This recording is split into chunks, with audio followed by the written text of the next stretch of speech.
Setelah kehancuran pasukan Raja Abraha, kota Mekah semakin ternama. Dari kota inilah sejarah manusia paling mulia dimulai. Ka'bah sebagai jantung kota Mekah semakin ramai dikunjungi para peziarah. Demikian pula para pedagang. Mereka datang dari berbagai penjuru jazirah. Namun sayang, Ka'bah mulai diselewengkan fungsinya. Akibatnya, kejahiliahan merajalela. Bahkan pada masa itu, memiliki bayi perempuan adalah hal yang sangat memalukan. Aib bagi keluarga. Sehingga sebagian dari mereka tega membunuh bayi perempuan mereka sendiri. Di tengah kondisi masyarakat jahiliyah itulah Nabi Muhammad dilahirkan. Bayi luar biasa itu lahir dari rahim seorang wanita mulia bernama Aminah. Pada saat itu ditandai peristiwa-peristiwa yang luar biasa. 10 balkon istana Kisra runtuh. Juga padamnya api-api yang biasa disembah oleh orang-orang Majusi.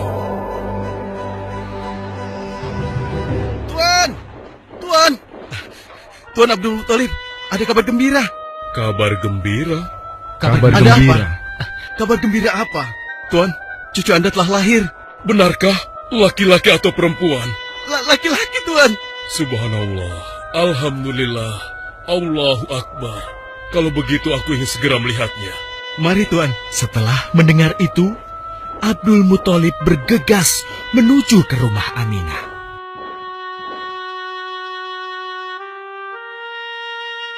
Ah, cucuku, kasihan engkau terlahir yatim. Dengan penuh kasih sayang, Abdul Muthalib membawa cucunya ke Ka'bah. Ya Allah, jadikanlah cucuku ini menjadi seorang yang mulia dan terhormat, sebagaimana Nabimu Ibrahim alaihissalam.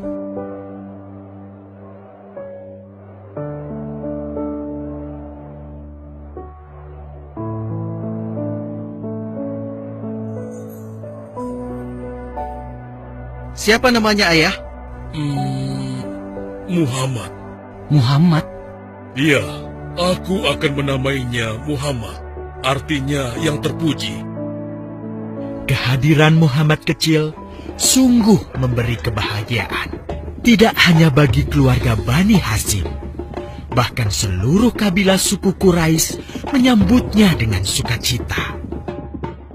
Kemudian Abdul Muthalib mencarikan ibu susu bagi Muhammad kecil. Kita sudah berhari-hari mencari anak susuan, yang dari situ kita akan mendapatkan imbalan yang cukup. Namun hingga saat ini, belum juga kita dapatkan. Ya, istriku, aku mengerti. Apa kita terima saja bayi yatim itu? Muhammad maksudmu? Iya, cucu dari Abdul Muthalib. Kasihan dia. Hampir semua teman-teman dari rombongan kita tidak ada yang mau menyusuinya. Karena tidak ada harapan untuk mendapatkan imbalannya dari ayah bayi itu. Betul juga engkau, istriku. Kasihan anak itu. Aku mendukungmu jika engkau susui dia. Mudah-mudahan Allah memberikan keberkahan bagi kita. Halimah segera mendatangi Abdul Muthalib. Dia bersedia untuk menjadi ibu susu dan pengasuh bagi Muhammad kecil.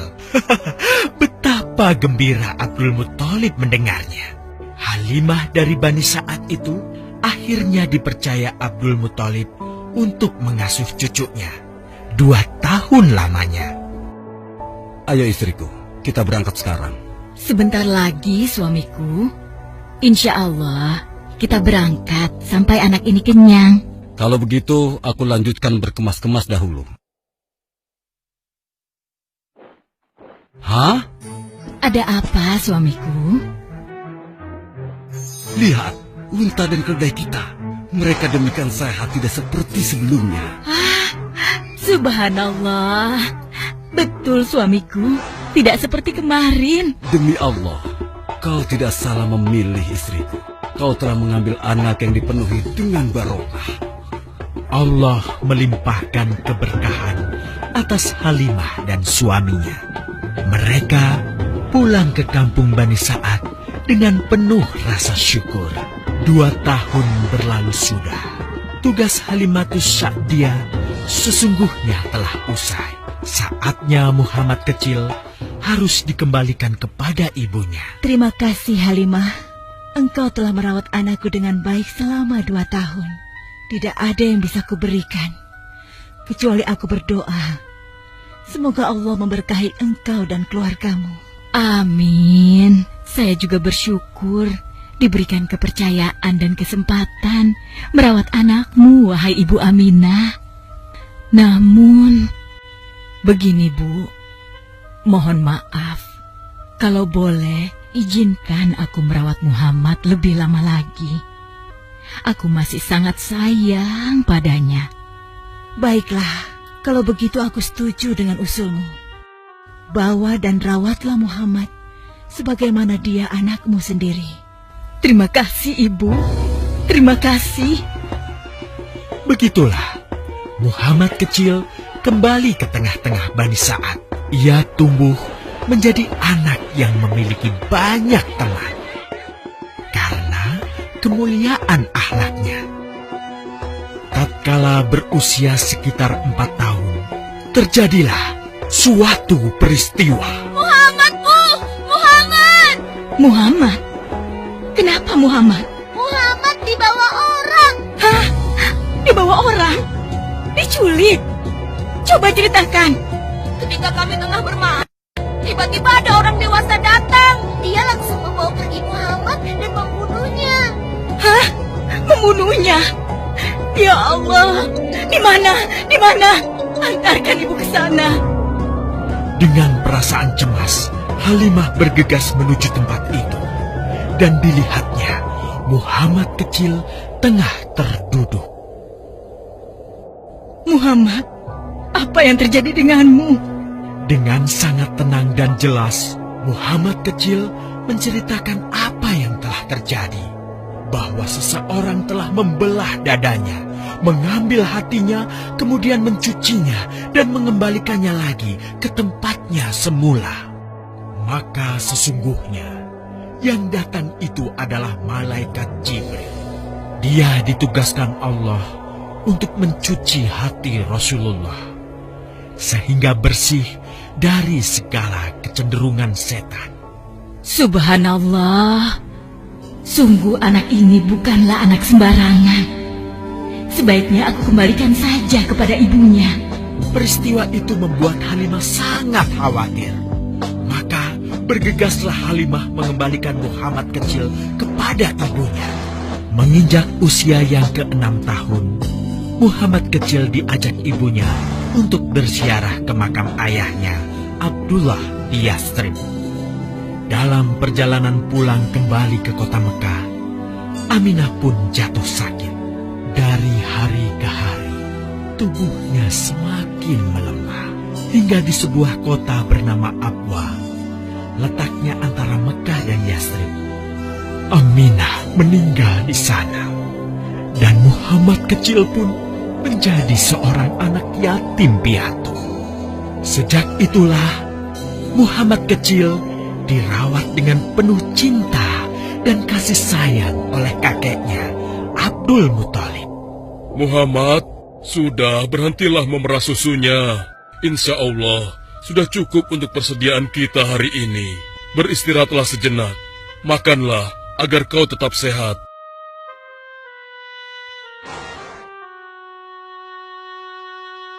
Ya Allah, betapa mulia akhlak cucuku ini. Namun, kasih sayang Abdul Muthalib tidak berlangsung lama. Saat usia Muhammad 8 tahun, Abdul Muthalib kakeknya yang sangat menyayanginya itu meninggal dunia. Kemudian, pengasuhan atas Muhammad pun beralih ke pamannya, Abu Thalib. Muhammad kecil tahu betul betapa sayangnya pamannya kepadanya. Di mana Muhammad? Ia tengah mengembalakan kambing milik salah seorang penduduk Mekah, suamiku. Sejak kapan dia keluar rumah? Sekitar waktu subuh tadi. Subhanallah, betapa baiknya akhlak keponakanku ini. Ya Allah, maafkan ketidakmampuanku mencukupi kebutuhan keponakanku. Sayangi dan berkahilah dia. Jadikanlah dia orang yang mulia di antara manusia. Hingga saat usia Muhammad menginjak 12 tahun, pamannya Abu Thalib mengajaknya berdagang ke Syam. Sampailah mereka di satu daerah bernama Busra. Saat mereka beristirahat, datanglah seorang pendeta menghampiri. Wahai saudaraku, selamat datang di Busra. Tampaknya kalian bukan orang sini. Dari manakah kalian berasal? Terima kasih saudaraku. Kami datang dari Mekah. Lalu, siapakah gerangan anak ini? Ini adalah keponakanku. Muhammad namanya. Apakah engkau bertanggung jawab atasnya, Tuan? Ya, Kemana ayahnya? ayahnya sudah meninggal sejak ia masih dalam kandungan. Oh, apakah kini dia yatim piatu? Benar, Aku sungguh beruntung bertemu dengannya. beruntung. Beruntung apa? Sungguh, keponakanmu ini adalah orang yang sangat istimewa. Oh ya? Ya, dia adalah seorang nabi, Hmm? seorang utusan Allah. Bagaimana kau tahu hal itu? Aku tahu karena aku seorang pendeta. Dan berita kedatangan dia sebagai seorang utusan Allah sudah disampaikan di dalam Injil. Bahkan aku pun bisa mengetahuinya dari cincin kenabian yang berada di bagian bawah tulang rawan bahunya yang menyerupai buah apel sebagai tanda kenabiannya. Begitulah pendeta bernama Bahira menyampaikan kepada Abu Thalib perihal kenabian Muhammad. Ia berpesan agar menjaga baik-baik keponakannya itu, karena Muhammad kelak di suatu saat nanti akan menghadapi banyak gangguan dan rintangan. Istriku, Muhammad sudah berusia 25 tahun. Aku pikir sudah saatnya dia untuk menikah. Betul, suamiku. Namun, dengan siapakah dia akan kita jodohkan? Kemarin Khadijah mengirimkan utusannya dan menyatakan keinginan Khadijah untuk menjadikan Muhammad sebagai suaminya. Hah? Khadijah? Khadijah yang mulia itu? Betul, istriku. Khadijah yang selama ini mempercayakan barang perniagaannya kepada Muhammad. Kenapa dia memilih Muhammad? Ya, Khadijah mengagumi kejujuran dan kebaikan akhlak Muhammad. Menurutmu sendiri bagaimana? Aku pikir Khadijah adalah wanita terbaik bagi Muhammad. Kita akan melamarnya. Tepat di usia 25 tahun, Nabi Muhammad menikahi Khadijah yang berusia 40 tahun. Dari pernikahan itu, mereka dikaruniai Allah 6 orang anak. 2 laki-laki adalah Al-Qasim dan Abdullah. Sedangkan putrinya adalah Zainab, Ruqayyah, Ummu Kulsum, dan Fatimah. Namun, kedua putranya itu telah meninggal semenjak mereka kecil. Suatu ketika, terjadilah banjir besar di kota Mekah. Kabilah-kabilah di kota Mekah pun bergotong royong membangun kembali Ka'bah. Setelah pembangunannya selesai, terjadilah perselisihan antara pemuka kabilah tentang siapakah yang paling pantas meletakkan Hajar Aswad di Ka'bah. Abu Thalib, apa yang harus kita lakukan? Kita sudah bicarakan hal ini selama 5 hari, namun tidak ada titik temu. Aku khawatir akan terjadi pertumpahan darah. Sudah, begini saja. Kita sepakati bahwa masalah ini kita serahkan kepada takdir terbaik. Lihat pintu masuk Ka'bah itu. Siapapun yang pertama kali akan melewati pintu itu, dan siapapun dia, kita tidak boleh menolaknya. Setuju? Aku juga setuju. Baiklah, aku setuju. Aku juga setuju. Baiklah, kita perhatikan bersama. Tidak lama setelah kesepakatan itu, atas izin Allah, Nabi Muhammad menjadi orang pertama yang memasuki pintu menuju Ka'bah.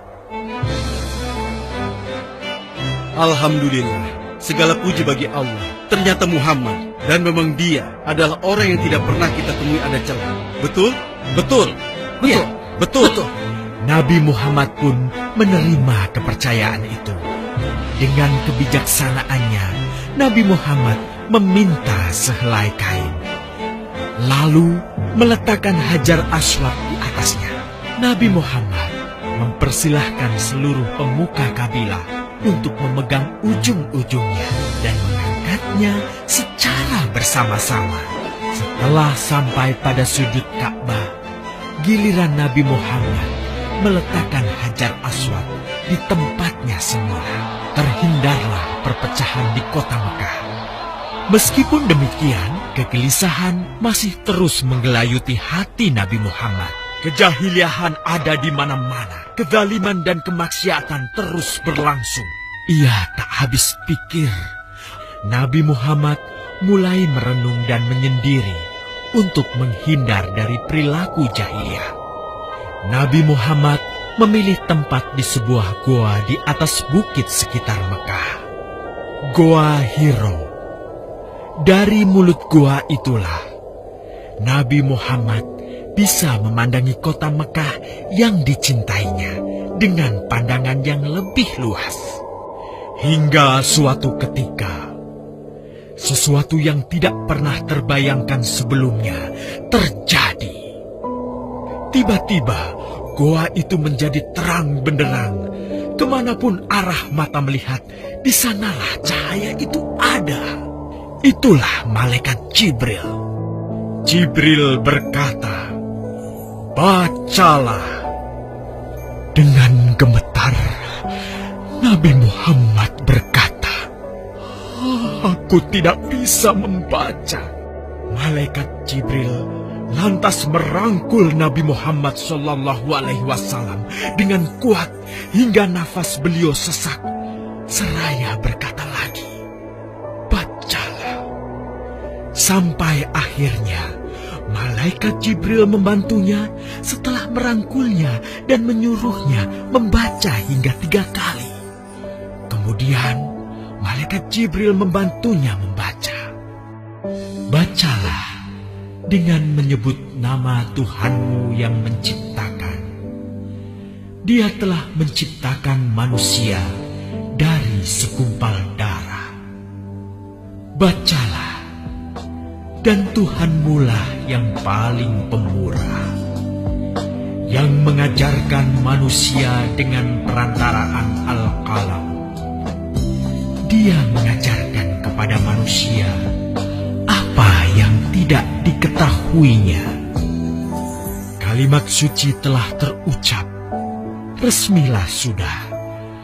Dari dalam Goa Hiro, Allah mengangkat Nabi Muhammad SAW sebagai penuntun dari kegelapan menuju cahaya, dari keburukan menjadi kebaikan, dan dari kesengsaraan menuju ke keselamatan.